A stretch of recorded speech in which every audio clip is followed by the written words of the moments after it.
Gel hayatımın kadını ol sen, İsterem ömürlük yanımda kal sen.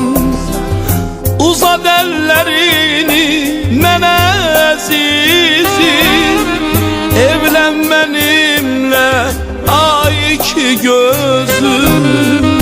Bilirsen mən de seni sevirəm, üzmesin seni ne keder ne gəm.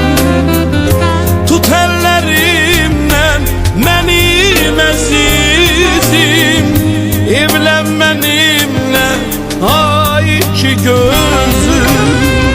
Evlen benimle, evlen əzizim, evlen benimle, evlen əzizim.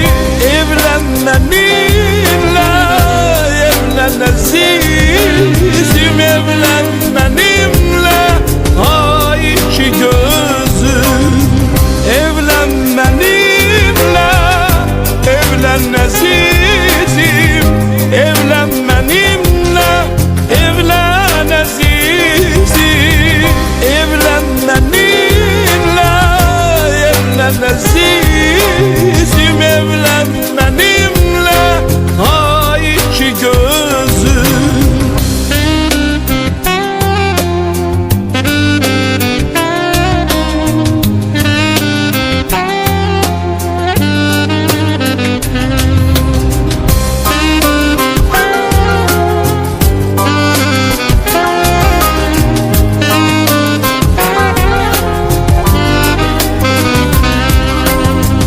Her öten günler geri dönmeyin, seven yüreğim sen teles değil.